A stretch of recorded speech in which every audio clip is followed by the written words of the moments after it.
who write memoir, people who don't write memoir, let me get this right, people who don't write memoir might assume it's the easiest kind of writing. It's your story, after all. You already know what happened. You don't even have to do research. You just write it down. But anyone who's attempted it knows how false all these assumptions are. As you turn inward, trying to shape the chaotic deluge of memory into a story, you find it's precisely your own story that you know least. What did you actually say that day? What did you actually feel? How have you slowly warped what happened over the years into something you can live with? And how do you get back to that awful, dangerous, mysterious what it was like? And then, of course, there's the question of form, style, structure. After all, memoir isn't just recounting. It's not just one damn thing after another. The whole challenge is to give your life shape. I still remember a description in Lance Carroll's writing sample from his application of him and his father driving to the conversion therapy facility in Tennessee where Lance had been enrolled by his parents, crossing a bridge into Memphis, where Lance sees the sun shining off the 300-foot tall Memphis pyramid. It's a Bass Pro Shop.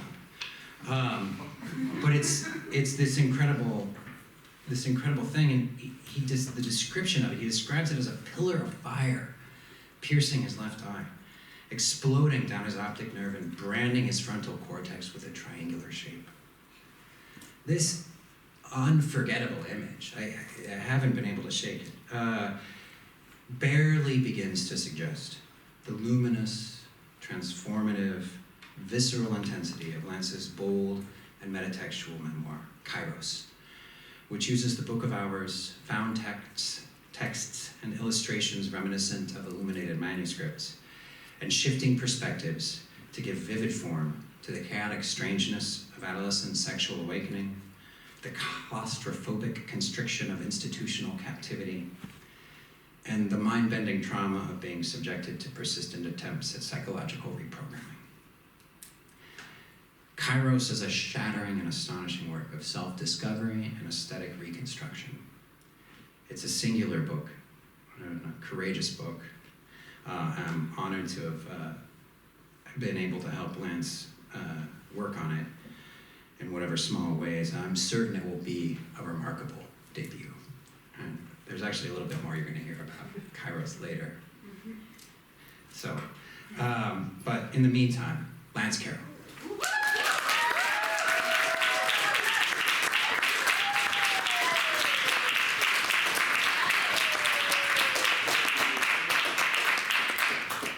Thank you so much, Roy. That was more than I deserve. Is this gonna work? It's gonna work. So for my other reading at Notre Dame, I read the introduction to this work, which sort of lays out the terms in which the reader is to encounter it, and that involves orienting you towards the use of the Liturgy of the Hours and its history. Since we're at a Catholic university, I'm hoping you don't all need that as much as the normal person might, so I'm just gonna dive right in here. Matins, May 2005. Outside my bedroom window, the houses are all the same shape. They are cut from different colors and bordered by different lengths, or bordered by lengths of road, lit by the orange glow of street lights, all of it quilted together by silence. It is that time between midnight and dawn when no one is up, the time when nothing is open and there's nowhere to be. Other hours are transacted, but these I hoard for myself. I give them when not to sleep, to watching and waiting, to guarding and protecting. Terrible things happen in the middle of the night when no one is awake. The spring nights here breed storms like locusts. The rain and wind emerge from their slumber at dusk and descend in a great swarm across the fields. First there is the flash, sometimes distant and far away, sometimes brilliant, blinding, and so close the air gets woolly. Then silence. Time becomes sticky. Finally, there is a drum of thunder heard from across a football field, a rolling barrel filled with boulders, the storm's unpredictability and its fierceness tossing about the world outside, threatening to tip it over completely. The first rumble of thunder invariably wakes me alone while the rest of my family remains asleep. When I was young, I had been taught to count the silence and its number to divine how far the storm was. I was taught 1 second equals 1 mile. In this way, I could slowly track the storm advancing outside my bedroom window. I added other algorithm to the counting of silence. I learned to read the subtle clues that signal the need to be ready, watching certain trees whose leaves turns over to show the silver underneath, the sickly yellow-green cast of the sky as the sun went down, most of all a certain stillness. Then I knew to expect whatever TV show I was watching to suddenly stutter and be replaced by pools of green and yellow spreading around nuclei of orange and red. A line of the second hand of a clock would spin round and round, counting its own silences as it pushed around the colors. In the heavens, there are invisible fault lines from which tornadoes are born. There is little warning, no way to tell if this is the big one. A tornado forms like this. A mass of cold air is trapped above a mass of hot air. This is unstable. As anyone who's ever lived in a 3-story walk-up will tell you, hot air rises. Likewise, those in the garden unit below will tell you that cold air settles as low as it can. The cold and the hot air, each wanting to be where the other is, begin looking for a crack they can flee through. Once found, the race is on. The cold air pushes down while the warm air rushes up. The funnel that forms in their embrace is the tornado, spent only once equilibrium is reached. Sirens mean that someone has seen a twist in the cotton roving of the sky, a twist that might insist on being spun down to earth. Sirens mean seek shelter, a basement, a cellar, a bathtub. Once in 2nd grade, we went into the halls between the classrooms and knelt with our heads against the wall while the lights flickered and the windows cracked. Hail hammered the concrete outside. When all the signs pointed to trouble I prepared, I located the small blue prayer book with its dog-eared pages. I dug out the little bottle of holy water, untangled the little black chaplet of St. Michael, and these portions are meant to be read, not spoken. A few years ago, I watched as every sign pointed towards wrath. The powers went out and snapped shut the TV's eyes, winking away the slowly advancing amoebas of color, the spinning iris. There was no more counting the silences because the silence was pulverized by thunder and thrashing trees, and the steady rumble that was growing with an insistence reserved for great pieces of machinery, and then the sirens. The storm had finally woke up the rest of my family. A flash revealed my little sister standing at the landing above the basement with her blanket clutched beside her head, lower lip trembling. "Shelby, come downstairs." I held out both my hands and swung her down. The whole house rattled with thunder. My parents emerged from their room, Dad going to the front door to peek outside, while Mom opened my little brother's bedroom door and found him not in bed but standing, silhouetted by the lightning strobing through the windows. The sirens went off all the time in April and May, but something was different this time. And we all felt it as we moved downstairs, as if dreaming. "Where's the radio?" my mom asked, doing her best to control her voice. He clicked on a flashlight and used it to find the battery-operated radio. She settled down in the corner with my little brother and little sister and clicked it on. The klaxon clashed with sirens outside, and in my mind I saw our house coming apart around us. I saw the timber frame tearing apart, spilling its fluffy, insulated innards. I saw each of us die. My mouth went dry and I choked. "I'm scared," Shelby managed to get out through her tiny sobs. My dad shut the door to the room and sat down in front of it.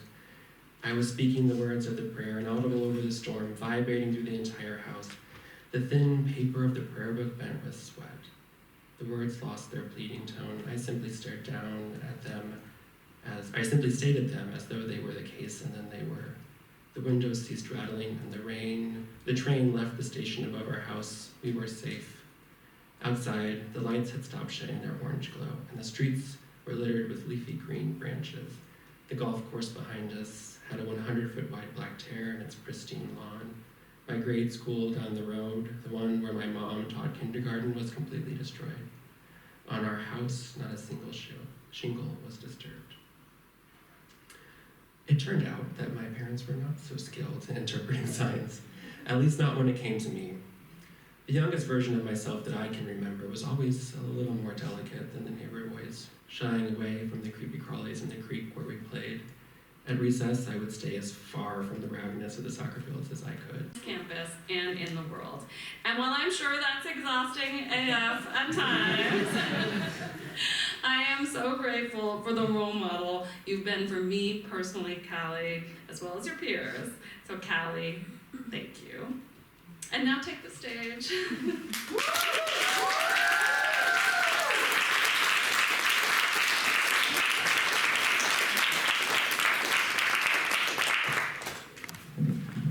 Thank you.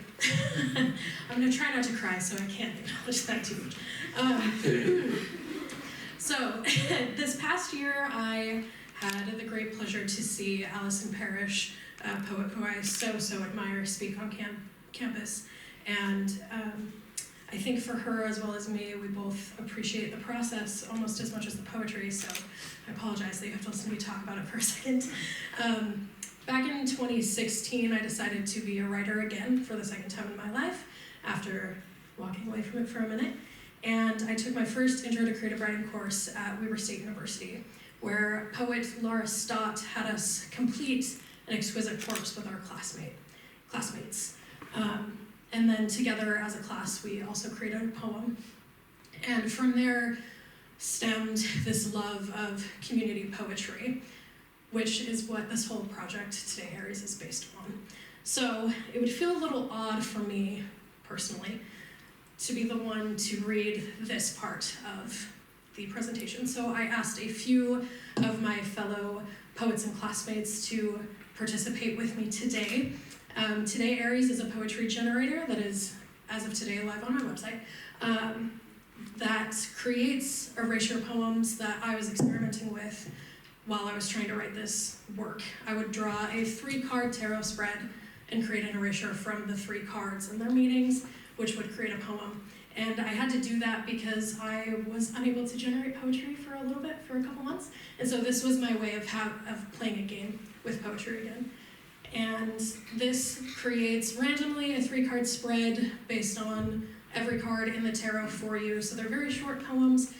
You don't know what the cards are, which I think is part of the fun. This was my way to be able to interact with readers, experiencers, players in a way. So if I could have Kristyn, Raju, Jacob, and Zoe come pull a card, pull cards, and read the poem for me, that'd be great.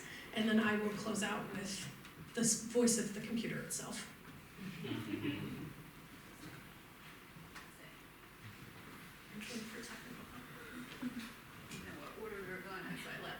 I've been fiddling with this for a while. You sent it to me like 2 seconds ago, and I've been like pulling so many cards. Okay. Oh, nice. Nice. It looks different than it does in my phone. Selkies adorned with cloudless sky, your hands cannot touch, scalloped sands beneath their skin, unconscious light winds within the field. This wild pool howls toward the moon, barren mountains, this arid beast rising on its toes, she holds the key. This thing that transmutates, dry desert becoming river high.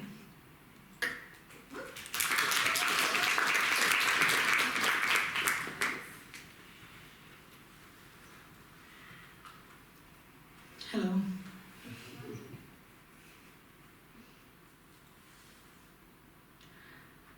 Innocent blue, most misplace your light step. You are blamed as background, an unsurveyed distance, forgotten by the butterfly, reversed. Choose the sword or the scales. Your symbols represent your situations, either. Angel is an edge, scorpion, she flees from the eagle's eye. Old gods will come, one to the other world.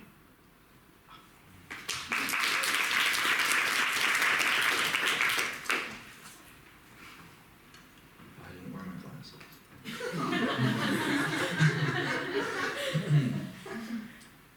Winged sun, I speak through the waters. A figure of solar light we temper, harmonize, reversed. Shadow spotlight. Crushes. Flatters. You are indulged. The audience plays hide and seek. Illuminated variant. Her beacon is enveloped by her right hand. Unconscious mountain lamp. Ancient snow-capped light.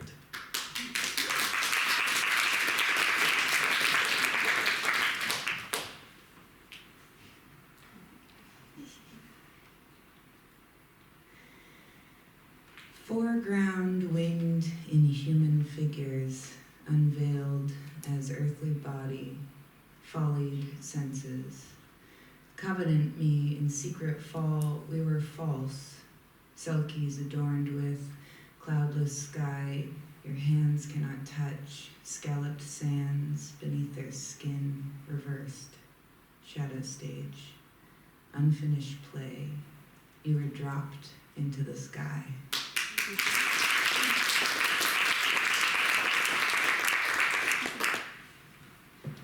I speak, and it is pouring from the horizon. Pomegranate patterned, she green, forest, river stream, embedded touch, reversed, smothering into your life. Awake nightmare, adorn a quilt around your shoulders, perhaps the haunted are making a recovery, reversed.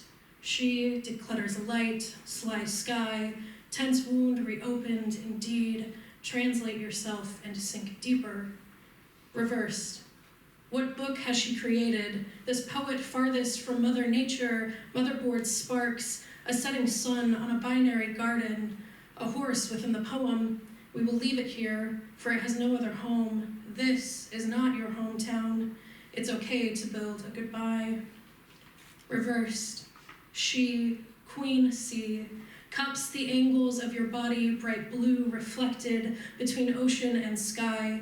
You watch the cliffs above while someone turns back, feet pivoting on the edge, a body suspended in your gaze, a body blindfolded, fooled into this waterway, as if this wary sea was nothing but a pool beneath their feet, a body caught bright blue mid-leap. A toast to your chested robe, to your fire-burdened salamander, to that which is, to the rising spark, to the horse in armor, to the unarmored horse in barren lands, to the distance, to this limitless light, to your unable hand, to the dancing women, to the way they circle around one another, to the harvest, to the dreaming constellations, to you, to your dishonor, to the fruit of your unlabor, to the swanky clubs on Friday nights, to nostrils filled with smoke, to the crouched stranger, to the disagreeable sky, to your interpretation of these lines, to knowing you are wrong, to a card reversed. All that is left is greed, gold consumed, bad bets, and I'm bitter, but you asked for it. You're reading. Here you are, on the embellished throne, no, reversed. These are the symptoms. Swords, shuffles, suffering syndromes, successes, sly secrets, stress, and tension. Did you expect repetition? Reversed. A letter. Persephone, I've seen you so many forms, yet you've evaded me. I'll meet you in the temple. Say it's been decided. Dear reader, I'm alone on the mountain. This is how I've erased the way the cards have fallen. Do you find me sudden? Consider me a light switch, suddenly illuminated. Reversed. We must make a meaning from the chaos we've created. Reversed. We cannot control the way she's chosen to interpret us, but you can choose to see us placed within this temple. I speak, and it is pouring from the horizon. Thank you. Yeah.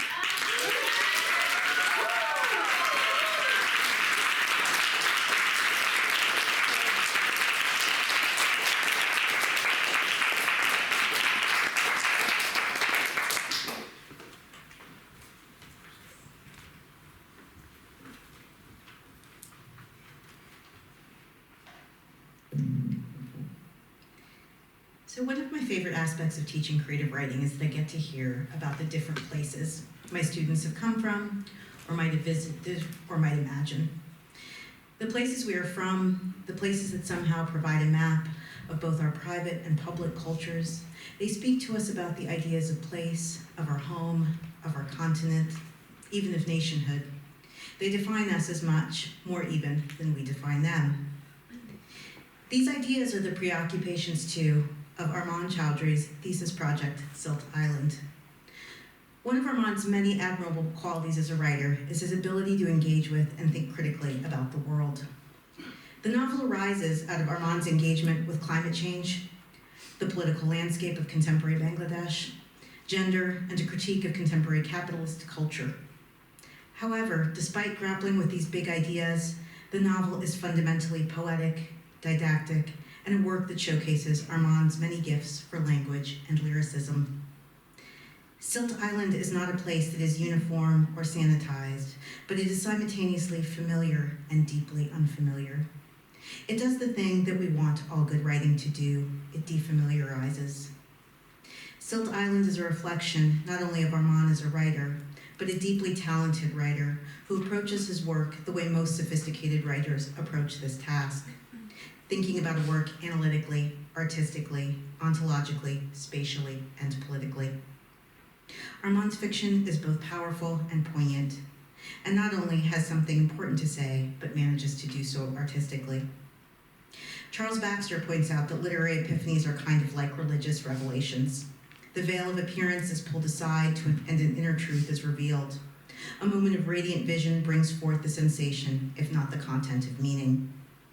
I hope that in writing we get to do that we get a kind of truth, an understanding of the beauty and complexity about the world and the people who inhabit it, a greater kindness, thoughtfulness, and empathy. I see this in Arman's work, and I can't wait to read more of it.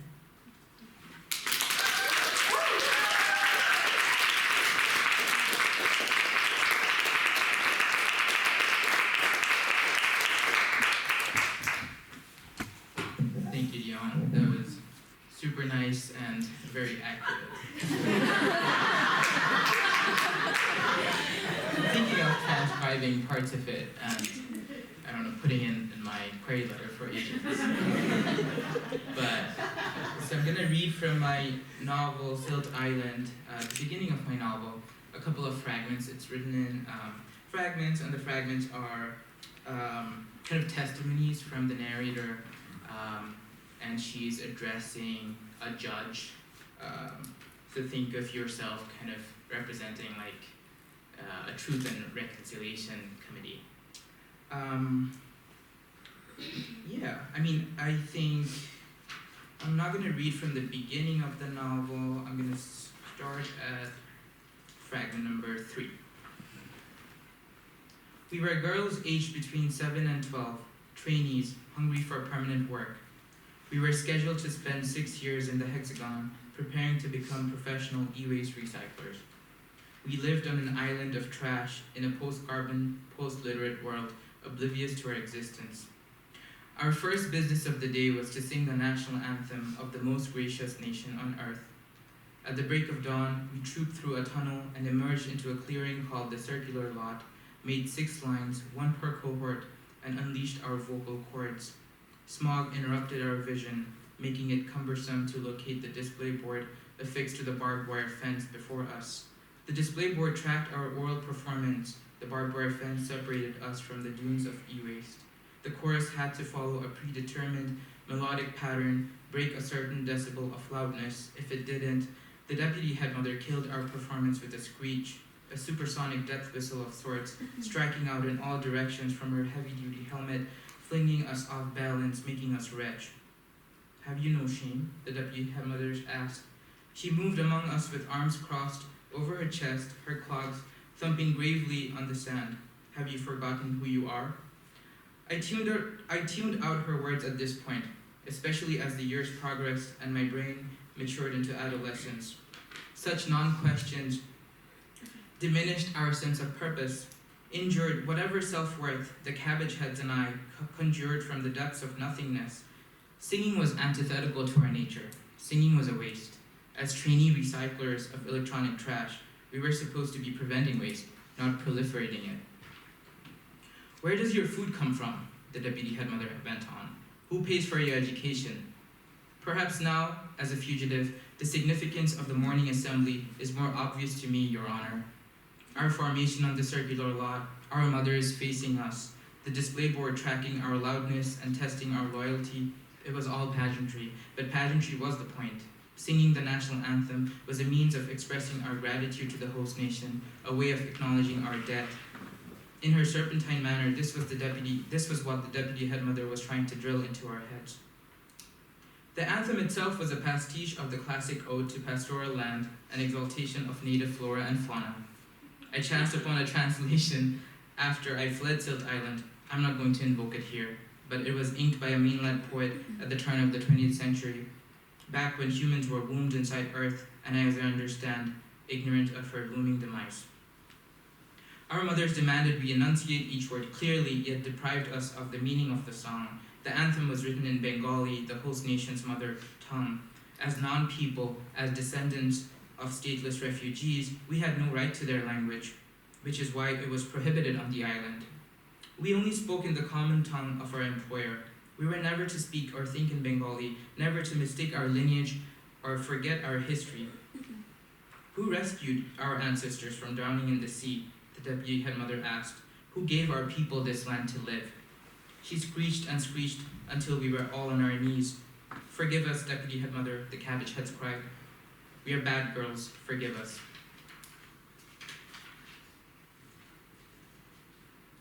6. An anthropomorph called Dr. Babu tended to our medical needs in the hexagon. He had an enclosed office made of plexiglass walls next to the lab where we practiced drilling and hammering in the early afternoon. When we broke for lunch, I peered from afar if he was seeing anyone. Sometimes he would be bandaging a broken wrist or swabbing an infected throat. Other times, he would be playing solitaire on his computer. When he was alone and playing cards, I would remove myself from my cohort and sneak into his office. I'd creep behind him and tap on his shoulder. What is it, dear? He asked, clicking on his mouse. I'm busy. Health check, I said. Do you feel unwell? He asked, still facing the computer. I caught a whiff of coconut oil from his dark and curly hair. His scalp had sheared off in places, revealing small LEDs and red and blue wires. I need my vitals checked, I said. Is it your tummy? Do you need a stool softener? I need injections to improve my manual recycling, I said. I knew I sounded stupid, Your Honor, but how else were I to express that no matter how hard I labored, however many hours I practiced in private, I was not making sensible progress toward beating Sister H. Not this again, Dr. Babu said. Minimizing the solitaire window on his computer, he swiveled in his chair to face me. Not you asking me to give you performance enhancers. Dr. Babu, please, I said, gazing intently at his glistening mustache. Some girls get medication with their lunches. I just want to know why I don't. What I really cared about was why Sister H swallowed a pink tablet with her lunch every day. What was it for? That is none of your business, Sister V, Dr. Babu said. As I have reassured you before, none of your sisters have an unfair advantage. Unless you have an actual health issue, please go and rejoin your cohort. I bristled at his words. His lips didn't move as he spoke, which bothered me even more. When was he manufactured? Why hadn't he been repaired or recycled? I sometimes wished I could take Dr. Babu to the playground and dismember him with my tools. He would be a great artifact to practice on. I have an actual health issue, I told the doctor. You would want to listen to this. Then I told him about my recurring dreams. There was always a man, I said, waiting for me with a hacksaw on the other side of the island. He had bloodshot eyes, a purple tongue, and fungus-ridden fingernails. He wore nothing but a lungi tucked into his thighs. The other side was the island's eastern shore, Your Honor, the only part that happened to be forested with trees. Also the only part that wasn't under the purview of Ozone, our sponsor and employer, the company that had permanently leased us from the host nation. Our mothers warned us that the other side was a lawless and primitive place. Submerged during monsoon and high tide, the other side was teeming with feral non-people who led unrepenting, decadent lives. These were non-people who had refused to work for Ozone and were paying the price. Everyone was frightened of the other side. After all, it was where bad girls were sent if they failed their vocational training. There are cannibals on the other side, Sister T declared one night from somewhere above our sleeping shelf. She was the most talkative cabbage head in our cohort and arguably the least talented. Do you know who they devour first? She whispered. Girls who are quiet, girls who are aloof, girls who have secrets. Ask yourself, are you one of those girls? I didn't pay heed to Sister T's dumb lies while I was awake. In my dreams, however, a man always bided time on the other side to consume my flesh. Nonsense, Dr. Babu said, barking out a laugh. Why would anyone wait for you? No one knows who you are. There's more, I said. When he was really impatient, the man in the lungi drifted with the wind at night, breached the barbed wire fence, and broke into the hexagon via the tunnel. He came to my bunk and crawled next to me. He sniffed my belly button and licked inside my ear. He counted my ribs with his fingers. All the while I protested and tried to push him away, but the man was undismayed. He played with me until he was ready to pull out his hacksaw, which he then hacked into my chest. I reminded myself that the sooner this was over, the better. Your dream isn't very moving, dear, the doctor said. Sometimes I wet my bed, though I always am fighting not to, I said. Let me just finish, there's more. The teeth of his saw were blunt, the tongue rusted. After all, he's a barbarian, I thought. No one expected him to care for his tools. Once he cut and cleaved my rib cage, he ripped out my heart, my lungs, and my liver. He chewed my organs with great pleasure, his mouth messy like a child's. He was satisfied with my liver and lungs, I could tell, but he hated biting into my heart. My heart was never tender. Perhaps there's a defect? I said to the doctor. He couldn't even tear those fibers with his animal canines. No, he spat at my face, sliced open my abdomen, foregathered my viscera in his arms, and fled. I lay immobile in my bed, half-eaten and dead, amid maggots and blowflies, the stench of blood. It's all too much, doctor, I said. Do other girls have such dreams? Is this normal? Dr. Babu said, dreams are normal, dear. We all have dreams. I'm afraid there is no way to prevent them. You can't dream, I said. Can you? I used to a long time ago, Dr. Babu said. My generation, in fact, invented dreaming for our kind. Then some dunderhead blabbered about it to your kind, and we were all recalled and reset. I'm sorry, that's humiliating, I said. But you're not missing out on much. I hate dreaming. I wish I were a machine so I couldn't dream. You should go now, dear, Dr. Babu said. You will be late for your duties. What happens if I get cut, cleaved, and butchered in real life, I asked. The question surprised me. Will I still be alive? I beg your pardon?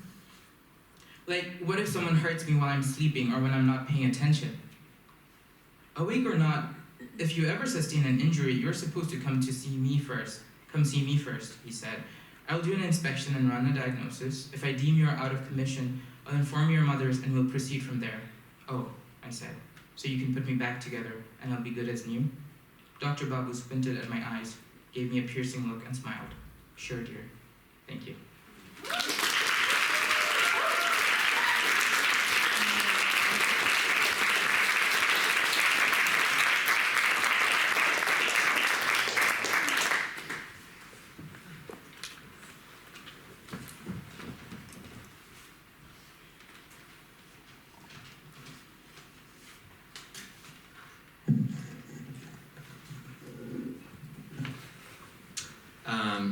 As you can hear in the very title of Zoe Darsee's thesis, Double Uncle or What to Do About the Wife.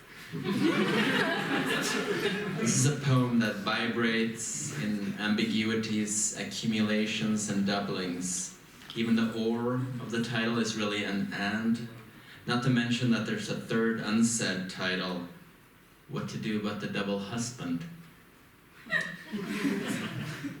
And beyond that, there's a sense that what we're reading is a version of another text, an erasure or a copy, a found text, a translation, a speaker who moves through this textual landscape of uncertainties and versions, looking for something like a cause or a cure or a solution. The manuscript begins, "My leg has a footnote. Grew like that, without asking. Better get it checked for cancer." Before the text has even begun, it has a footnote, which then becomes a potential bodily disease. Potential versions of the cells inside the body. But the doctor finds there's no cancer and tells the speaker, "You'll be better off now." As if finding no wrong somehow may have a curative effect. How wrong the doctor is. The wife, seemingly pregnant, gives the husband another potential cure, telling him to get rid of the legs altogether in order to get rid of their duplicitous symptoms. Over the course of the poem, our speaker encounters not just wives and doctors, but also wife doctors and leg doctors. Not just the nephew Edward, but also not Edward. This thesis is a narrative told by a speaker who can't comprehend narrative. He's not even really a speaker. He's something else, some kind of gathering point of symptoms and versions, or an adventure in an impossible text. In addition to the impressive feat of sticking with and developing this impossible text, Zoe used their time at Notre Dame well, also working on several translation projects, developing ideas and practices of performance. I look forward to seeing where this hypertrophic imagination will go next.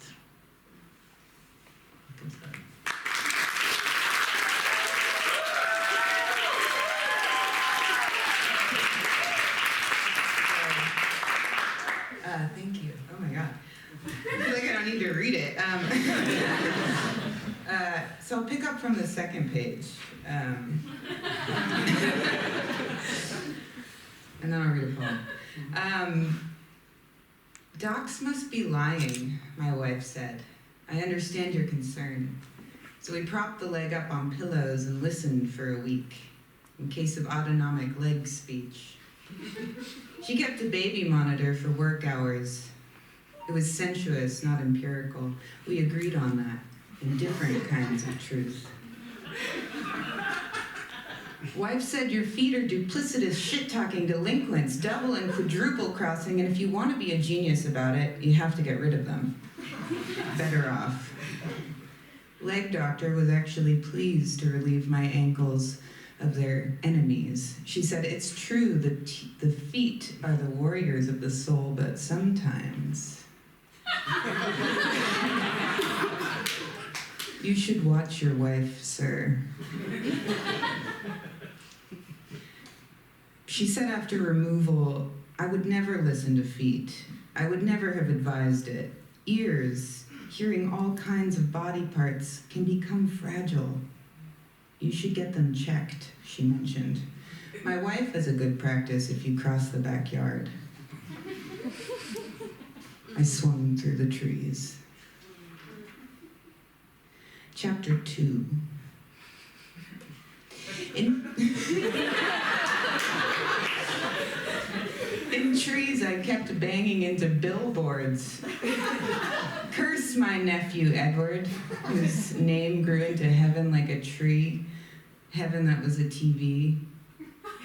I swung through advertisements. Tried everything. Now you can reduce. At leg doctor's wife doctor, who sent you? Not telling, I answered, in mood after Edward. 2-3, her secretary wrote below my name, not Edward. Feeling sorry for myself, I swung back by telephone. But later, sorry for pedestrians. Limit, limit, limit, limit, limit, as they went. Not me, not Edward. Better off. Chapter 3. I threw out the baby monitors so she could forget. Doc's voice echoed, watch your wife, sir. I could only use my hands against that binaural burning. Better, she wrote after sex. Great massages and margilingus, marginalia. I know because I read it. At some point prior, I had learned to read. Respectively, a deadbolt remained on her poor ears, rang and ring-ranged, many directions. Seems to me they get in the way of the pillow, I said. No, wife lied. Basically part of my morning routine, Leg Doc had written on the ceiling as a joke when the analgesia wore off, when I fuzzed and swung against a silicone model of an ass, and Leg Doc screamed affectionately for effect. It didn't hurt me at all, and my hands were as good as TV made them. Look, Doc, no ears. Eh, Doc? No problem. Upon my raised arm, a new footnote tingled. She's not like me, Doc. I'm glad we met, Doc.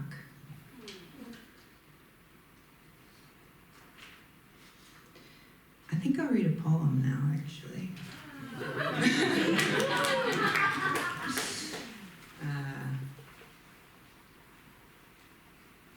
With feeling.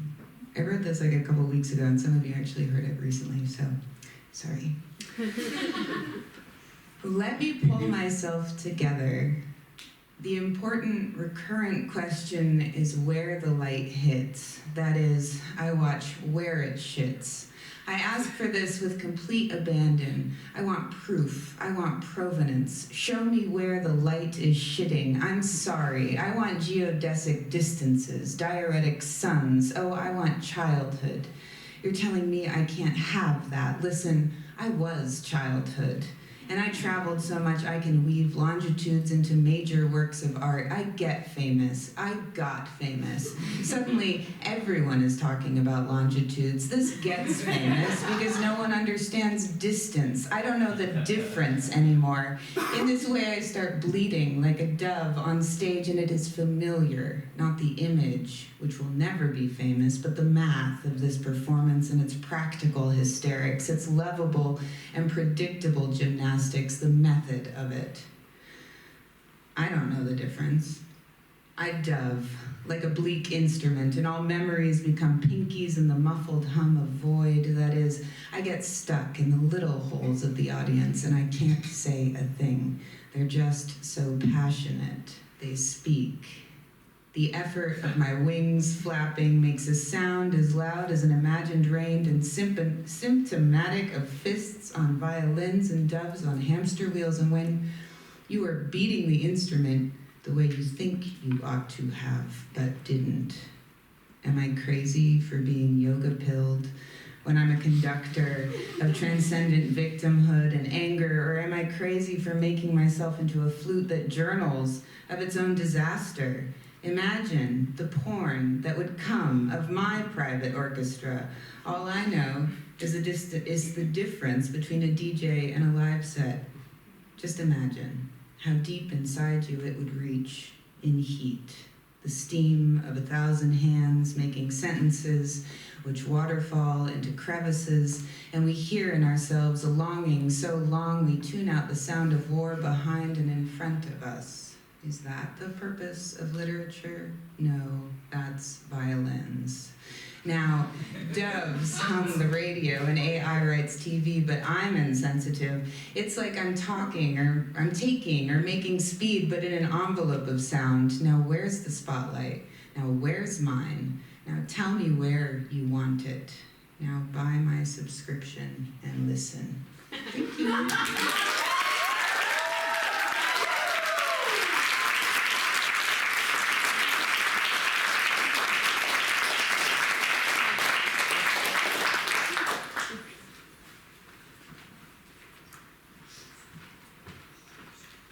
What a pleasure. An exorbitant jumble bin sale that was. I love that.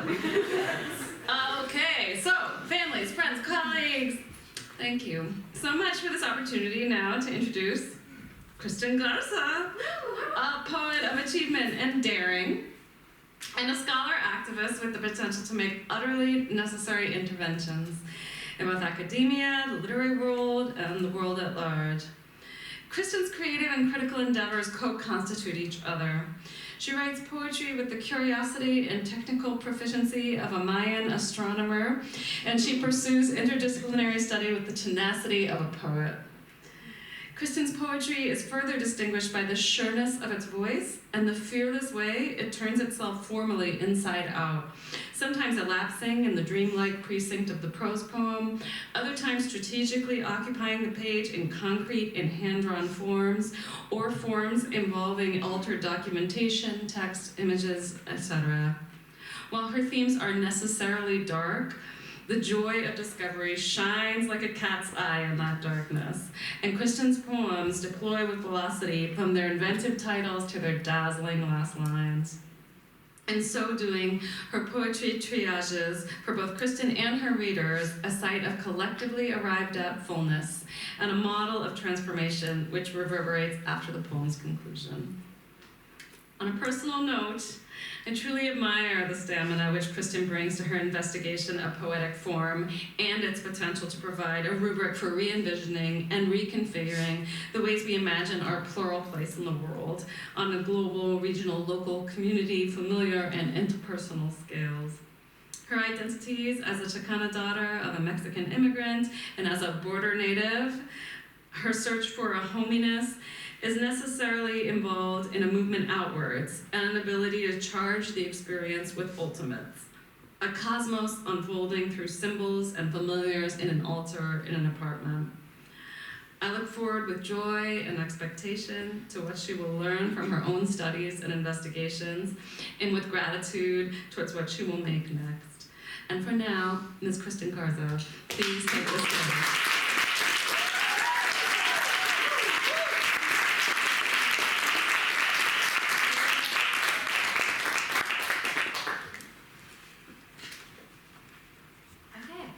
Usually I'm introducing people, so I see the thing of like, wow, it's hard to follow these things. Okay, I was thinking about maybe giving context, but I'm gonna be mean. I don't really want to give context today. Just gonna read. But I do want to say thank you to the cohort, thank you to all the poets who helped workshop these, thank you to Joelle, to Orlando for helping me out with these, thanks to Sasha West, who was my mentor in undergrad, thanks to Jam and Agnes, who can't be here. So, cool. Diving in. This first one is participatory. Please, eyes closed. And if you would like to, feel free to hold your breath for as long as you can. I doubt it's going to be for the entire poem, but that is kind of the purpose. Bodies or sympathy pains for my parents. Little me, lonely being, don't know how to tell you my pedestaled wound, that since your accident my collar woof woof bone will ache. In the same place, same space, spaced chasm, lake like steel, like laced sutures, tucking in rainbow fish, night light, as the metal in yours sewn up and helping to make you me as you, as in me you, strong and I can't help but wonder if this ache is actually yours. Am I yours? I yours am I am yours, if perhaps it hurts to be strong like you, in the way only you are. And the way I could never be, as it completely, totally encapsulated everything, disintegrate the apparition of me, as a being me, as in a body in me, a sympathetic, lonely little I, me, but do I, as a ventricle from your own heart, ow, heart hurts, ow, heart thumps, ow, and who pumps the same blood through the same veins, get to taste, lick, shivved, shucked, like mother's sympathy pains for me, we, absent a uterus to feel pain with what it is like to love,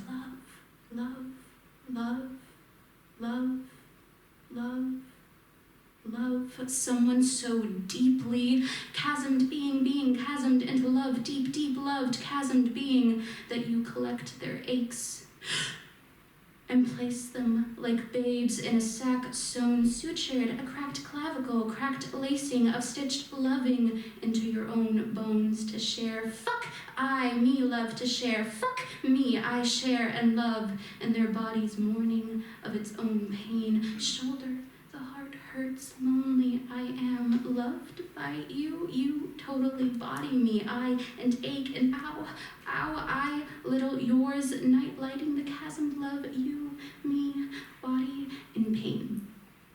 You can open your eyes now. These next three are arias of Beginia. This is not me, unless I sort of explicitly say that it's a persona, it's me. So this is Beginia. Second only born. Teething cradle, rest you not. Forgotten tongues lie dormant in your cavern. Papers are thin, prone to laceration, brittle in the way reflections never quite capture the face. Teething cradle, rest you not. Honey hardens and the stomach sweetness sinks as only amber does. Cord cutter. Velvet sheds when rifts are cleaved, cold winds abandon spring. Too new and knowing memories need. Absence divides, crystallizes blood buried in fragrant roots. Bricks make shadows appear solid. Walls latently built like foundation for noose. Velvet sheds when rifts are cleaved. Sores sculpt divots into spinal cord. Injected vertebrae weigh diseased. Songs silenced as winds send opaque sap toward origin. Suckled by none but seeker. Three-headed cierva, which is a deer, in case you don't know that. Kiln vessel, shelter well, kindred tongues tethered to tumefied heart. Faded sprouts awaken upon discovery, calcified roots strengthen wildflower. Kilned vessel, shelter well, kindred tongues tethered to tumefied heart. Chorus lies somewhere between pollen and decay. Border Ghosts for Ariel Limon, 24th Poet Laureate of the United States, who just got a 2-year upgrade to continue her work. That's super cool. Pluck the eyes from shrubs of esperanzas. Pluck the toxic waste from the mushroom cloud of military-grade strikers puffing their cigars. Lean in to the reflection of your skull in a grimy greyhound restroom. Meet the skeleton beast at the rooftop of the white building, a house for higher Elliot crests, creaking joints echoing, "You're sending problems, you are a problem." But we have a Llorona in their house, and she wails, oh, she wails so beautifully. Por favor, grita por mí, mi hermana, grita. Fun. Polvo. For those of you who don't know that is dust. Moving on. Skin and pollen and smoke and ocean and ash and rock, and in this bodies last, and in this strings dangle, attach themselves to left pinkies, pointing themselves in the eye, and the storm and brick and mortar and clay and adobe and plastered singing and notes scaled from olden collections of bodies, and in this people become people and married and melded beats mimicking the death throes of stars dusted, and in this remembrance winnows and through strands of elote and wheat and sorgo and cotton, and la gente existe in this embrace of that which is small and violently unimportant. And I'll end with elote after Lori and Guerrero's last meal breakfast tacos, San Antonio, Texas. Those of you who don't know what elote is, it's a cup of corn. It's very delicious. Put some chile, put some marrow, like all that stuff. Yeah, okay. Cool. Let my body never leave your body. Let my kernels stay stuck in the river of your throat. Let my butter warm your insides and make your tongue slippery so that you can't give straight answers to straight faces as a kind of rebellion against the faces always on plastic, always on paper, forever papered. And let my chile burn the memory of me inside you onto every surface of your tongue so that you learn to speak with fire when they tell you that you are an infestation. And when the green dogs bark and chase, you can spit picante right back at them, but remember to let the salt of my cotija even out the boiling in your blood when the walls go up and sangre is cut from sangre and the land is spilled with red and you desperately itch to spill some red yourself.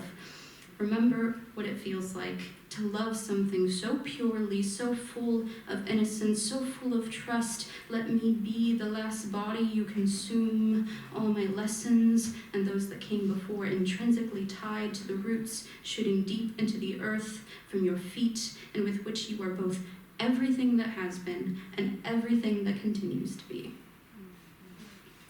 I have one more for you, please be patient. The Hunting with La Casa de la Garza. I'm well aware that I've read this before, but it's my favorite one, so we're going to do it again. I peaked. This is one of the first poems I wrote. I gotta keep bringing it back. When I was 11, a house was erected around me. I became its cement, my ribs, its frames, my veins, its pipes, my spine, its fence. And now I can breathe walls, and my lungs are made entirely of plaster, and I can cough up wood shavings and paint fumes, and you can almost hear the voices of the bodies made from scraps of a broken dream house buried between the studs of my bones, stamped down with pink eye, with red dye, with burning insulation, plumage of bloody tiger, Garza feathers, plumage that cauterizes all of their screams shut, and their memories are almost my own. I can almost feel their teeth clinking together, collected in the little pouch of accumulated tissue, nestled in the walls of the right side of my jaw, in a ball that the pediatrician told me was benign, and that I gifted the name of Bob. I can almost hear those little calcium crystals clink together desperately enough to make out their faint whispers, but all I end up hearing is tear, tears, take, teeth, topple, turrets, and I honestly don't know what that means, but the bodies do, and that's all that matters. My hair makes up the lawns, both front and back. Women grow hair all over their bodies, and people throw parties on them, and neighbors compliment just how well-groomed they are. And the fibers tickle down the boundary of my spine, the fencing that protects my body, that protects the house, and the whispers inside me, and it is my spine that keeps out the beguiling blackberry thickets growing, grinning on the other side of the canal, where I once searched all night for my brindle and fawn babies, and I am a house, I am a home, I'm a place where spirits lay their heads to rest, and where green dogs love to sniff, and where coyote families like to play near, howling to the whispering bodies buried within my bones. Thank you.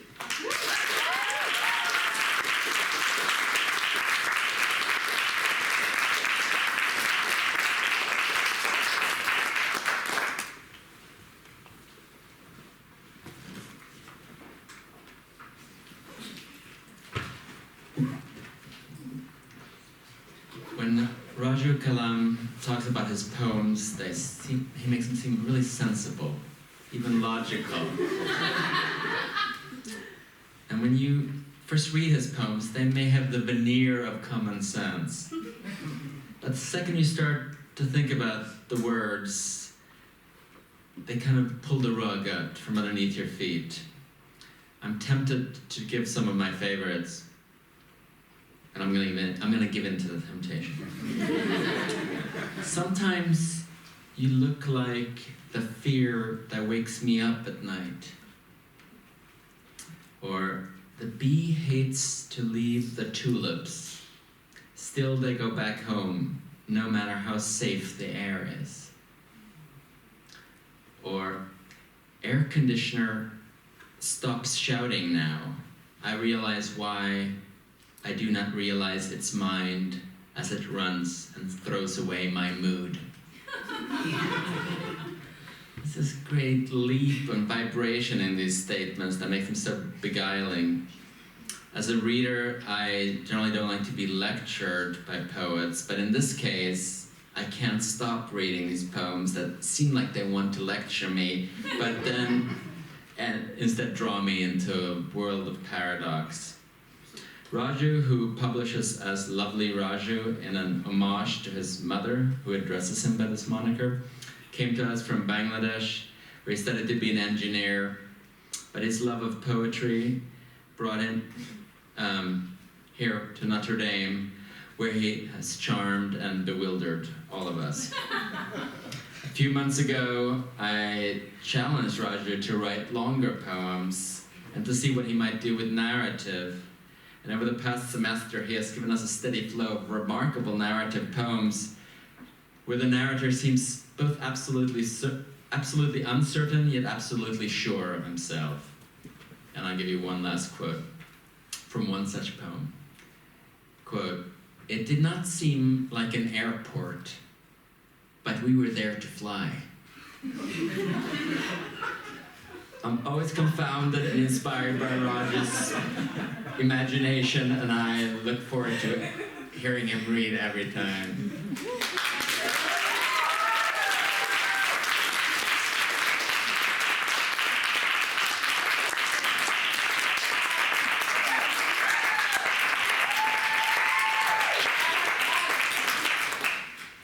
Hi again. Thank you, Johannes, for your wonderful introductions.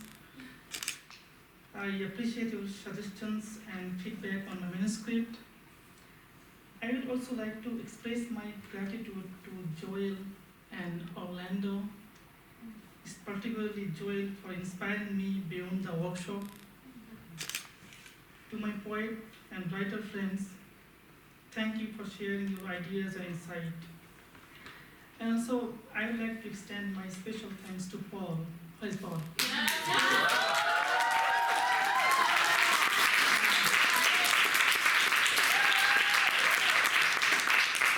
For providing me constructive feedback on my thesis. So I would read a few poems, not from my dream poems. So in this semester, I was writing some dream poems about my dreams. I dream a lot. So that was a part of dream poem. Like, it seems like an airport, but we are there to fly. It's a kind of dream poem. So yeah, I'm gonna read a few from my thesis.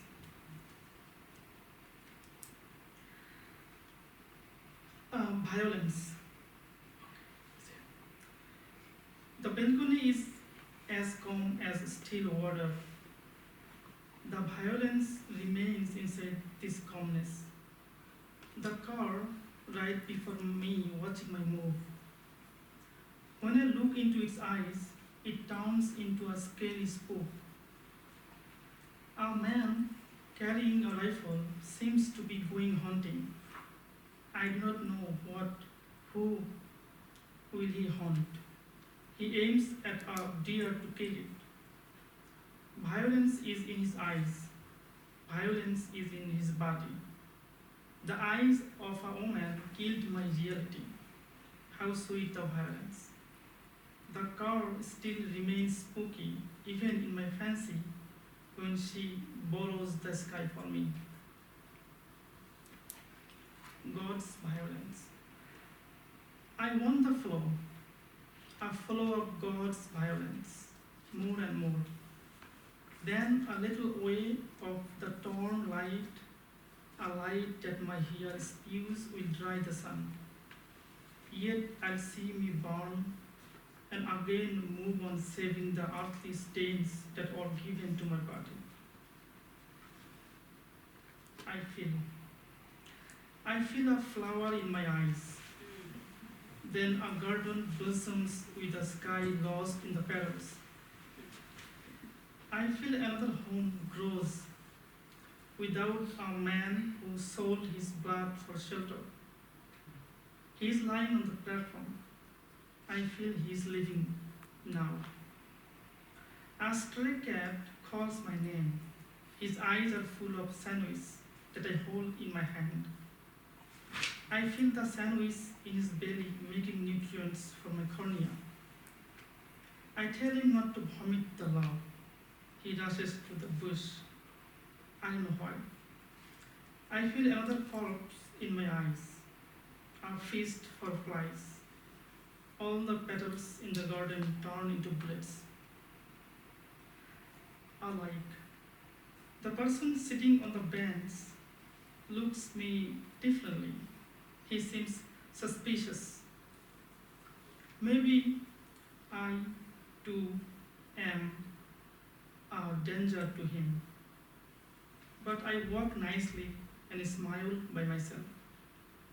I picture his frown as a weapon that took the life of a bird. I wear a decent outfit. My hair is a bit long but combed. What's different between us? The color of my shirt. We should be the same under the same sky. The cloud at any time would act like a hose. We'll be different if the rain only does flash you. A moment later, the cloud showers both of us. Betrayal. I want to count how many bones of my mental health are broken after you fall onto me like a roller coaster. A chance to dive into the vast possibility of pain, the nearest star turning into a moon. A lamp for a dark room is absurd. I came home with vegetables. Watered your favorite tulip in the garden that was thirsty, heavily. You were on the bed with a woman, naked. For instance, I thought that was me. I watered the petals of tulips again and turned into water. Does water have bones? I might have forgotten the math I learned at school. Out of nowhere, I keep the doors open. You want more of hunting sun with rosy ear? Out of nowhere, when a car stops on the street, a man found inside the trunk with an empty bottle of fuel. You still want rainbow, but others hate rain. The driver goes away from his anxiety and dives into water. Another man found wrapped around the wheel. They are still alive among the dead, but they smell dead. You still want a squirrel to talk about your pain. Before I dig another ocean to bury your wounds, you want me to shave your hair so that you feel less heavy. You still want the sun, but others bury the sunlight. We keep the doors open for evils to dwell in our body and eat the rest of us. Last one. In between. She stands alone against my spinal cord with a dagger in one hand and a tulip in the other. In her mouth, she produces venom to swallow the exudes. Thorns in her stomach gradually melts without the excess heat of the sun. I water the flower and ask the owner of the sky to give it life. Maybe the soul of a pained man. I put sand on my tongue to sharpen the dagger and act like a jellyfish. Now she moves. A person is going to starve to death. Thank you.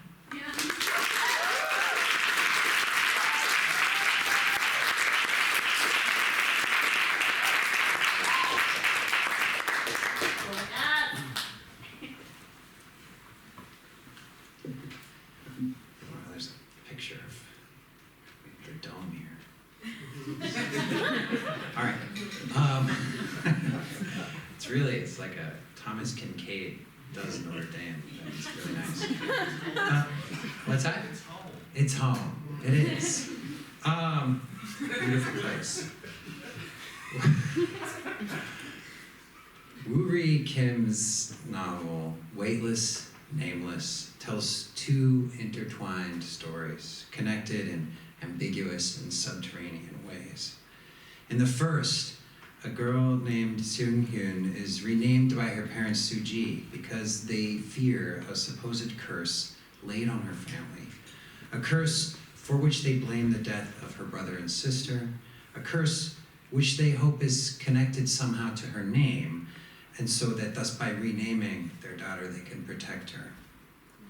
This itself becomes a kind of curse.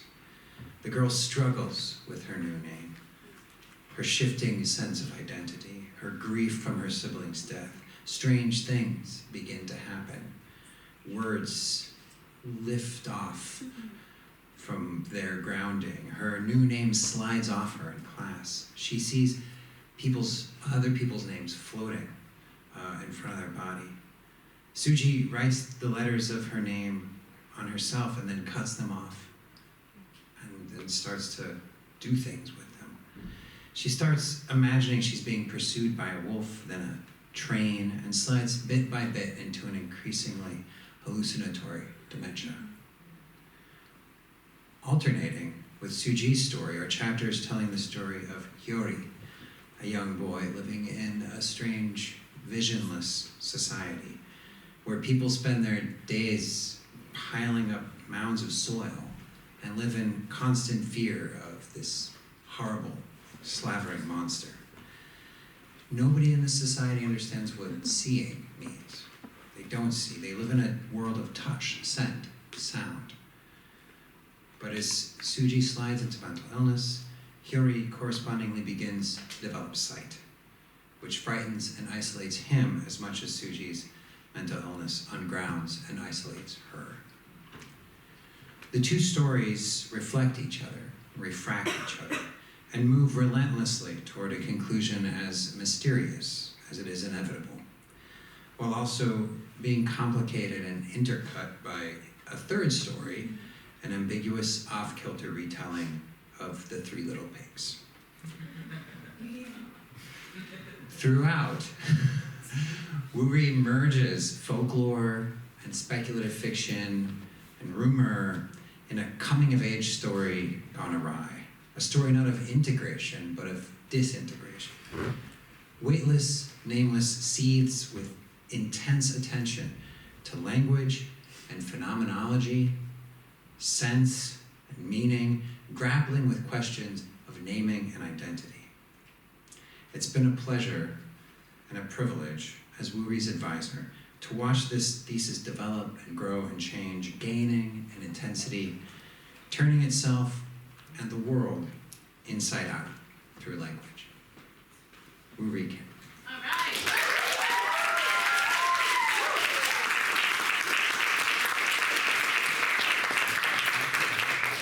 Thank you, Roy.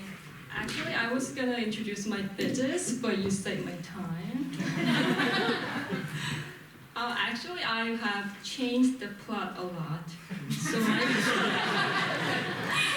thesis is like a newborn baby, like younger than Angie's baby, you know? When I was little, like 7, right before I entered an elementary school, I thought that something sharp like a needle used to poke my knee, so I felt a pain.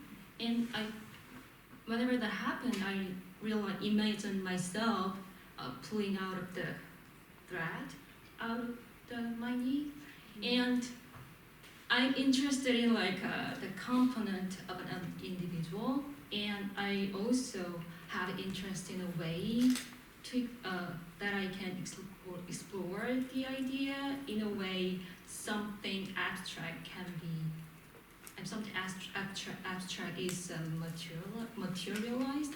That's why in my writing sample, I think some of you guys have read. This is about a story where adults pulls the silk out of children's knees, and in my writing sample, the silk is the essence of thought. And in my story, a name, like Roy said, a name is being materialized. So to make my visit more complicated, actually there is one thing. My visit starts with an excerpt from the Bible, and I want my readers to come back to the first page when they finish reading and ask a question, whose voice this is. So the first page is, "Behold, I stand at the door and knock. If any man hears my voice and opens the door, I will come into him and will sup with him, and he with me." This is another part of my thesis. If every one being was able to talk, as long as you can claim a name is a being, then what would my old name want to talk to me? Would it blame me for abandoning it? Would it feel jealous of the new one? Or would it console me, saying that's okay? As it was no longer my name, I didn't attach it to my skin. There is a mythical story behind your existence. Even before you are conceived, you're destined for a name, which waits for years to meet you. When your mother gives birth to you, you are given the name. Your parents think, without a doubt, that they choose the name among options.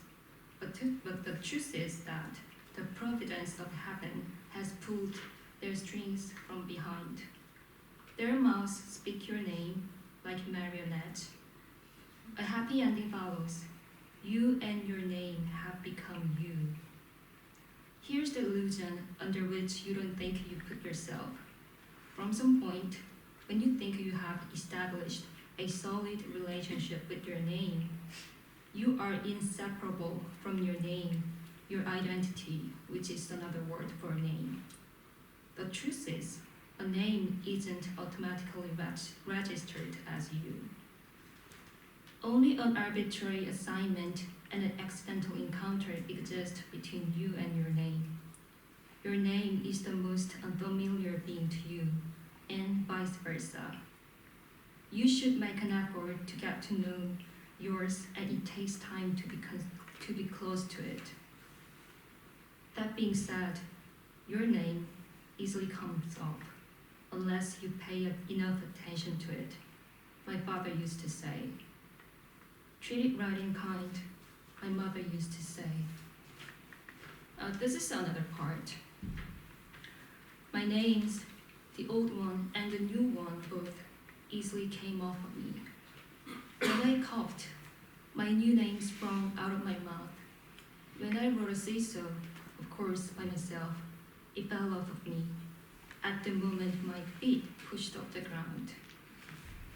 I thought a sudden force exercised on my body caused the name to be thrown out from my body, so I took heed of my movement. Several days later, I learned that a jerk had nothing to do with this embarrassing adhesion. My new name came off of me without a prior warning. One day, I was reading a book out loud in front of the class and heard my classmates giggling. My teacher shushed them, but their muffled voices changed into laughter, which made me look beyond the book. The three letters of Li Su Ji were floating in the air. Feeling my cheeks burning, conscious of how I looked, I grabbed the letters and squashed them inside my fist. The last letter of my name, G, escaped through the gap between my index finger and thumb, resulting in more violent laughter of my classmates. I have never seen this before.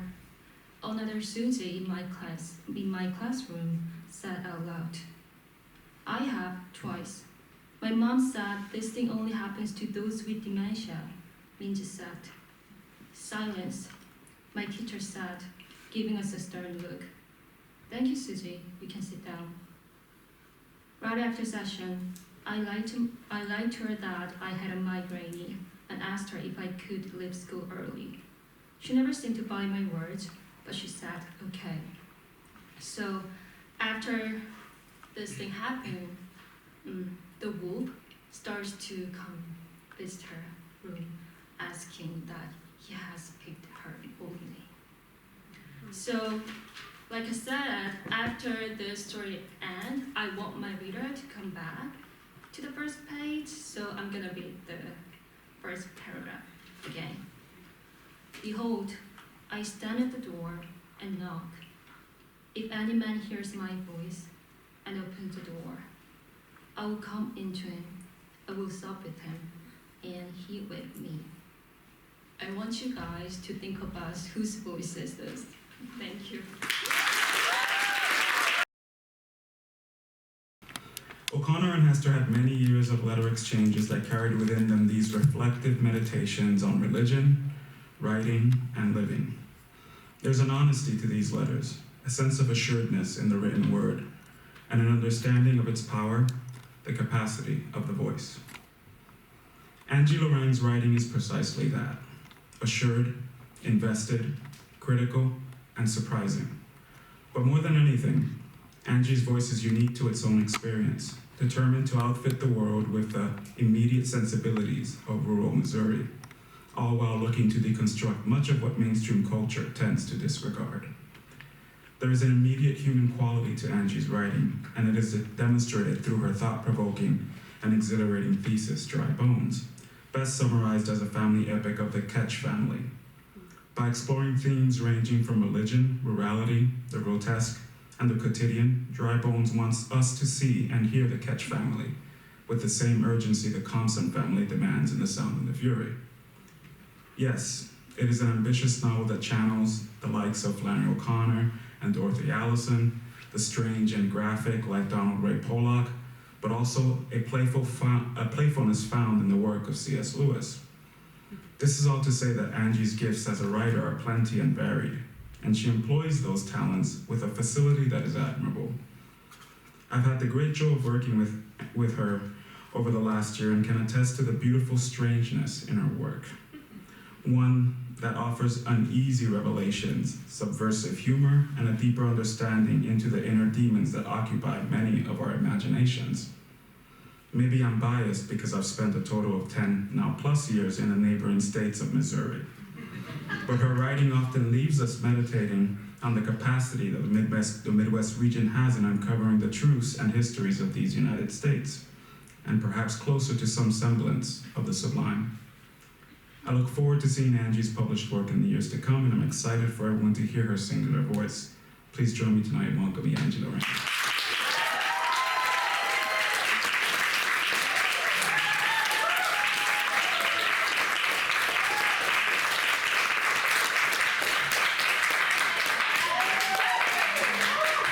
Thank you, Xavier. And I have to say, thank you, for getting my thesis so late and your quick turnaround with your thorough feedback. And then also, and I'm not saying this sarcastically, you gave me like one of the best margin notes that I've ever gotten, which is NEH meh. Like many times. And I was like, it's true, it is meh, and that's really helpful. And I will continue to give that margin note to my future students. So, I want to thank the cohort. Like a lot of people, like almost all of you have read this at some point, or read some of this, so I actually ventured to choose pieces that none of you guys have read yet. We'll see, maybe it's not the best stuff, but you know. And also Sally and Kristyn, you guys read this too in some class we had together.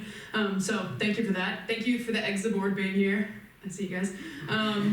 Thank you, Paul. And I want to thank my mom. This work is dedicated to my mother, who is not here because she's at home with my 3-week-old right now. So thank you, Mom. All right. I suppose me and my brother's original sin came a summer when Zeke and I were kids, little like 7 and 9, and we climbed over gates, tiptoed over cattle guards, past the meadow and the hillside Pa had ordered into pasture by culling trees, a blue, green, brown slime pit filled with goose shit and croaking frogs and birds nesting in the willows that hung over and tickled the surface with their curtains. With a long stick, I reached out across the water and scooped up a cloth of pond muck. Something wriggled in the clump. I threaded my fingers through to reveal a bullfrog tadpole, brown and the size of my thumb, panicked. I tossed him back in the water. He suspended for a moment at the surface, dumbfounded by his change in fortune, until he twitched and swam off. Zeke had a microscope, a gift from one of Ma's city cousins who was invested in my brother's smarts. I grabbed a wad of algae and teased apart the pieces until I had a green wisp small enough to fit in the slide. With Zeke's guidance, a clump of algae was forever changed. He could make out the thread-like worms, protozoans, and friscicelia, and teeming massive invertebrates, patterns of bacteria and water like solar system dust, like plant cells in a piston. The whole earth praises the Lord, Zeke intoned. He called it a small cosmos. All right, so later in that scene, after their older brothers have found them, there's 5 boys, so any boy names you hear is just one of the brothers. We split off. I found some roly-poly bugs. I imagined cutting each in half, little tinsel guts exposed, laying each half on opposite sides of a path, and a great pillar of fire cruising between them. I almost yelled to the others that we should play covenant cutting when Jeremy let out a yowl. A rat snake! He jabbed a finger at a stooped tree nearby, his skinny elbow popping. A long black snake crawled into the hole in the heart of the tree and disappeared. Let's get it. Zeke said, Pa says to leave those alone because they get pests. His plea was feeble. Our collective imagination, trained on Bible as we was by Pa and schoolin' and mass goin', named that snake the evil one, and it weren't getting away. The stooped tree was soft, some parts of it rotting, peppered by lichens and toadstools. One of the oldest in the pecan grove, we grabbed fistfuls of the tree's flesh until there was an opening into the cavern of the inner rot. The snake coiled at the bottom. Mose had been watching. I wasn't sure he approved of our game, but when he heard the hiss of the newly exposed snake, he clutched the stick he'd been sharpening and, shoving us aside, speared the snake in the middle before it could strike. He lifted it out of the stump, pierced onto the stick. Its muscles remained stiffened for a few moments, a macabre cross raised in Moses' hands, and we beheld it. Zeke said, "This is wrong." Snake started twitching. Mose pressed the serpent into the ground so Jeremy could crush it with his boot heel. This broke up our game, and Zeke and I retreated to the pond, away from our brothers, away from the tree and snake we had destroyed. He extended a net over the algae so thick a duck was walking on the surface of the deep. He pulled in a scoop of the life-teeming muck and held it out to me. I pressed my hands into it, feeling the cool slime and textures, and then something moving.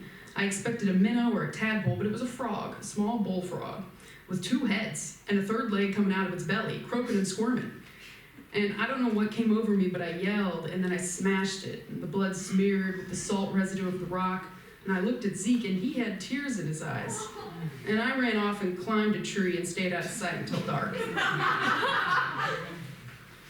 So this is actually a few years later, when they were a little bit older. Preacher started with his booming voice, shaky and flimmy with age, declaring stuff that gave me goosebumps. He quoted from Acts about the coming of the Holy Spirit onto the apostles. He was an old man, much older than Pa, but had something youthful in his eyes, something unkempt. Then he was yelling about the land and revival. Ain't you working harder than ever before? Yes, the crowd answered. Preacher got still. Then how come we ain't seeing any profit from it? His voice dropped to a low growl. The crowd quieted. He said, how come we're being foreclosed on? The crowd started grumbling.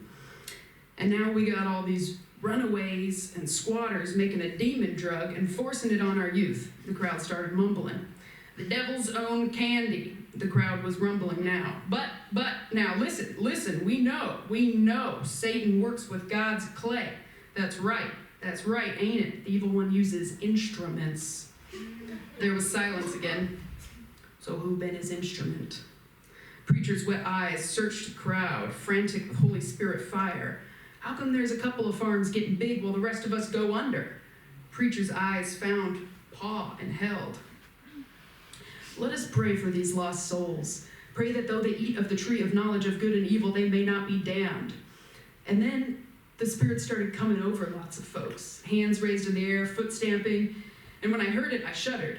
Tongue clicking and mumbling and folks saying things that didn't sound like any human language.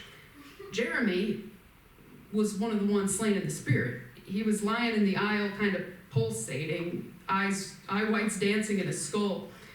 There was an ice cooler in the back with little white paper cups. I went back to get a drink, and to my horror, Pa followed me, dragging Jeremy by the collar like a kitty by the scruff of its neck. I stepped out of the way, but Pa said, "Open." So I unscrewed the cooler lid, and Pa dunked Jeremy's head in the water. Jeremy gasped and spit and was suddenly upright. The Holy Spirit dashed from his skinny body. We left the service early and started going back to Catholic Mass the next week.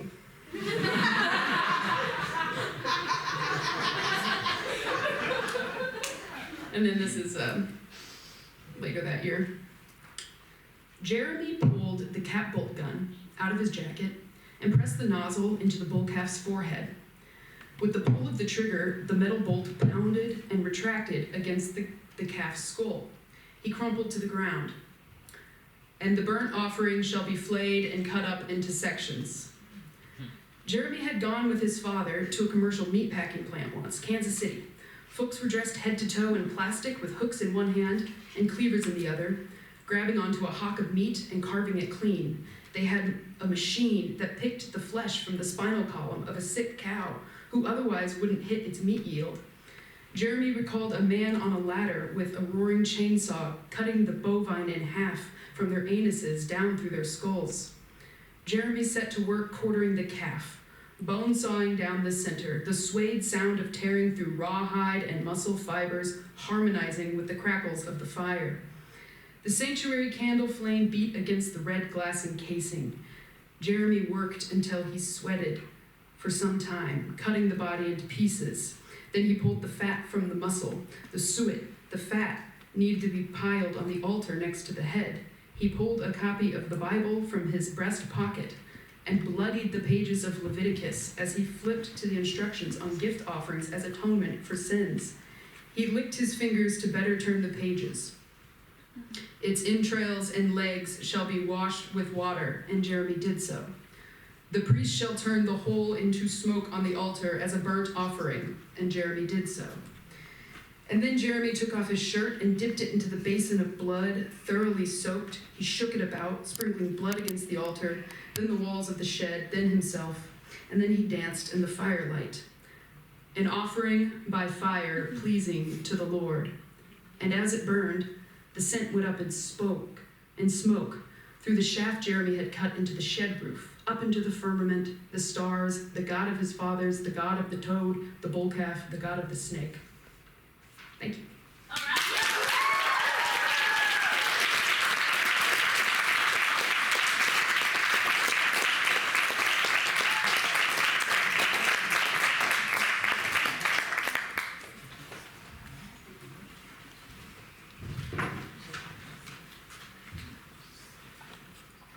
When Joan Didion passed at the end of 2021, many tributes poured in attempting to capture the life and body of work by the American author. To me, no tribute was more fascinating than that of Hilton Als. In the New York Review of Books, Als stated that, quote, "We are all from somewhere. It's the artist's job to question the values that went into the making of that somewhere," end quote. Als states this, not as some novel epiphany, but more so as a way of interrogating the role and responsibility the artist has when writing, and the influence that space and memory occupy within the composition of creating. To think about memory and loss, to imagine the space in between, where reflection leads us into a sort of reverie, not always a space of sanctuary, but more a space of honesty, a space or place that wishes to open a window into the legacy of history and perhaps the consequence of the self. In Jacob Moniz's heartbreaking Thesis, The Pacific End, the reader is introduced to the protagonist Caleb as he returns home. Through methodical interiority, the novel attempts a voyage into the memory of experience, the traumas of history, and a sort of contemplation that helps us arrive to a most coveted affect, empathy. Jacob is many things: a talented filmmaker, an actor, a writer, of course, but most importantly, a compassionate individual with a bright future. I had the pleasure of getting to know Jacob's work over the last year. His thesis, a fusion between meditation and consequence, leaves the reader often surprised by the intimacy of its interiority, bringing to mind the works of Brandon Taylor, Teju Cole, and as mentioned earlier, Hilton Alls and Joan Didion. It has been a joy getting to see Jacob vigorously write and not only complete one thesis, but begin work on his next project that was recently granted a Fulbright to the Azores next year. Please join me in welcoming Jacob Moniz.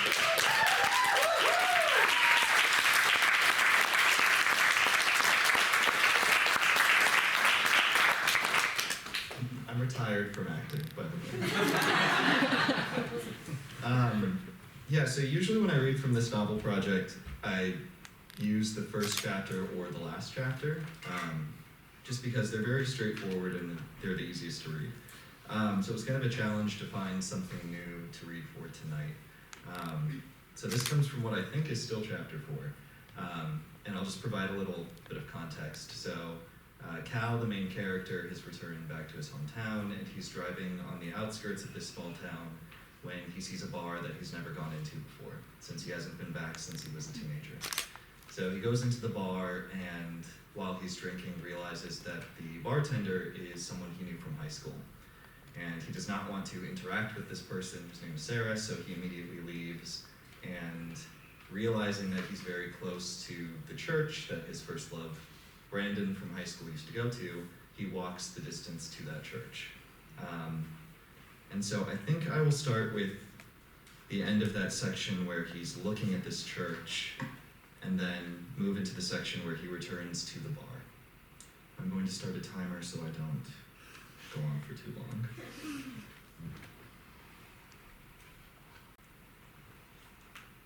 When it felt appropriate to leave, I stood and walked along the road to town without ever looking back. I was terrified to have discovered that yes, the church was exactly as I remembered. Time had changed to nothing. It broke my heart and filled me with a deep, disturbing sense of rage. Night had fallen by the time I returned from Calvary to the watering hole. The door to the bar was propped open, with red, bare bulb lights visible from far down the road. I nodded to a few guys standing around a pickup truck, who collectively reeked of tobacco, motor oil, and beer. Small town stereotypes you and I once swore we would never become. I avoided the bar itself. My nod wasn't returned, except by one man at the edge of the group with whom I'd unintentionally made eye contact. He swallowed hard, as if clearing his throat to say something, then seemingly thought better of it and turned away. I wasn't there to make friends, so it was fine by me. I was there to flee from an old one. Thankful for the lackadaisical approach of the locals, I walked across the lot to my car without incident. The wind picked up and was surprisingly strong, gathering scattered debris from the lot and lodging it into the wheel well of my car. I took a moment to collect these random bits of paper and plastic, then tossed them in a nearby bin. Recently, this night with its banality, the bar, the sound of Judas Priest playing over muffled conversations, has become associated in my memory with your story. Visiting your church again, I discovered its steps and steeples so incredibly ordinary out of context. It failed to move me in the way I hoped it might. Now, recalling what you shared about Mount Hermon and that night on the steps of Calvary leads inevitably to the watering hole, a catalyst for other thoughts, to a group of men cast in red light, laughing and play fighting around a pickup truck, while I sit nearby, two boys stained in purple hues. I don't know if this should disappoint me. I had expected my visit to the church to strengthen my impression of the place, as if the mere sight of it might replenish my mental cache of Calvary. Instead, new experiences have replaced the old, resulting in illogical jumps in time from one memory to the next. As I sat in my car and prepared to drive away, I noticed a folded piece of paper tucked beneath the windshield wiper. Without thinking, I thought it was another piece of trash.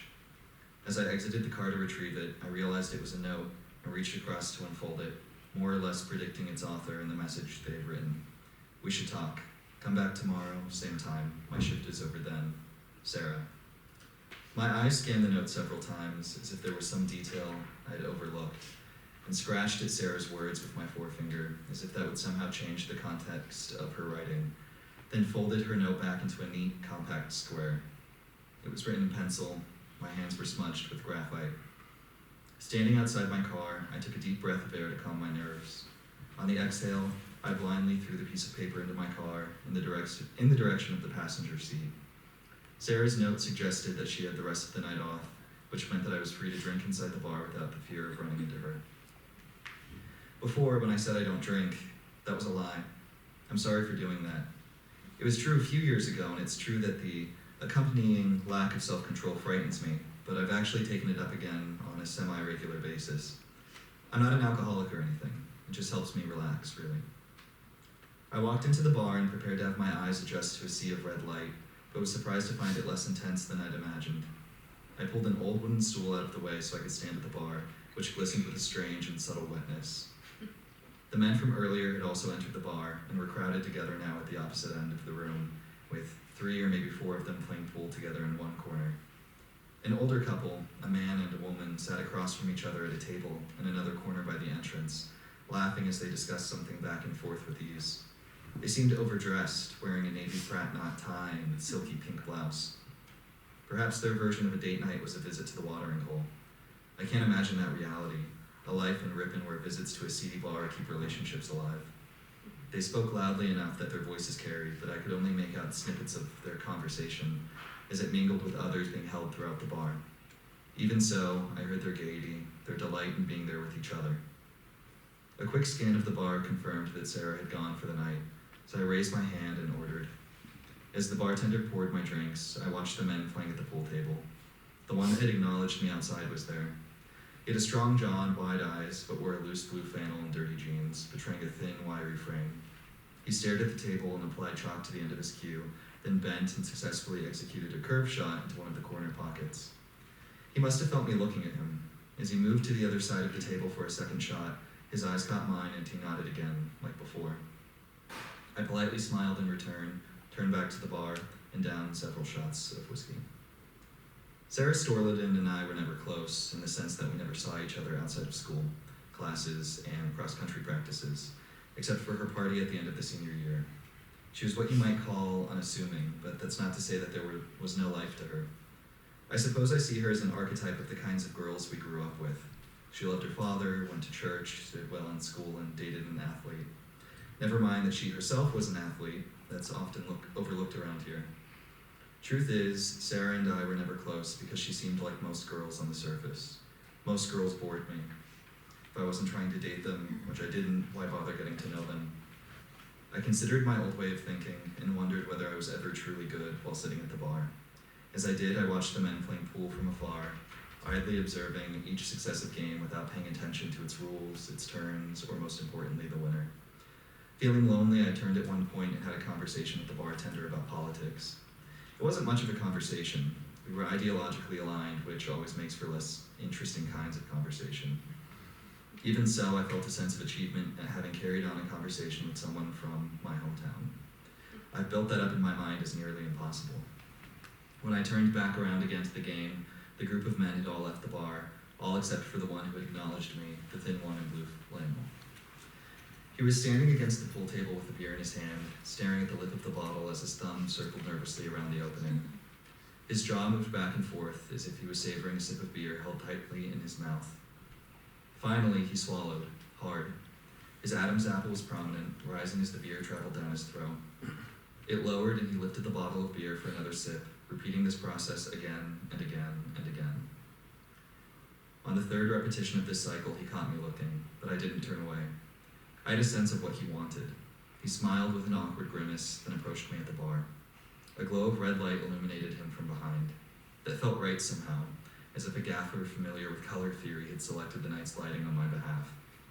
I made a room for the stranger at the bar and sat on an uncomfortable wooden stool while he remained standing, leaning forward with his arms crossed atop the bar in a show of what I assumed to be false confidence.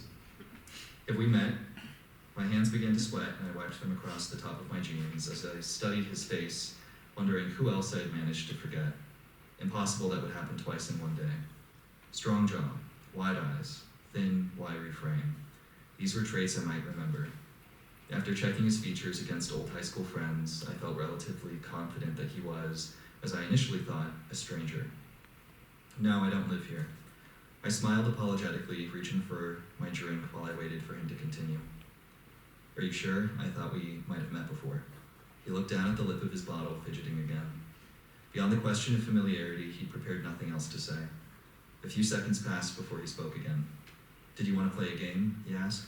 I saw you watching earlier. I don't really play. It was just something to watch. Right on. He smiled as if remembering that's what friendly people do. My name's Nick. I don't know if I said that already. He glanced at the couple seated by the entrance. The woman in the pink blouse had moved her chair to sit beside her date on his side of the table. They were less animated, quieter, and I had the sense that Nick and I had intruded on an intimate moment. We shared a knowing glance between us and watched the woman lift her hand to the man's tie, resting her fingers on his chest.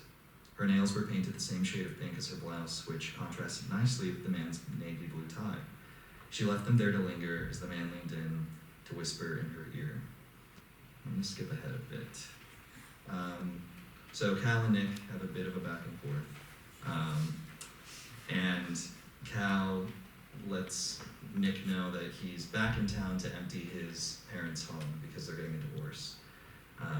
And when Nick begins to prod a bit more about that story, he changes the subject and asks Nick if he would like to see the house. Do you want to see it? I asked. What? The house. I pulled my foot away, insinuating the closure of our window of opportunity. I'm the only one there. I smiled with what I hoped was a quiet confidence and determined self-control. Do you want to see it? Nick's mouth formed a flat line that was difficult to read. He looked in the direction of the couple, but they had long since gone. Neither one of us had noticed that we were the last ones in the bar. His hands masked the moment of hesitation, drumming against the bar to keep rhythm with the steady sound of classic rock playing throughout the bar. Are you driving? We paid our tabs without another word.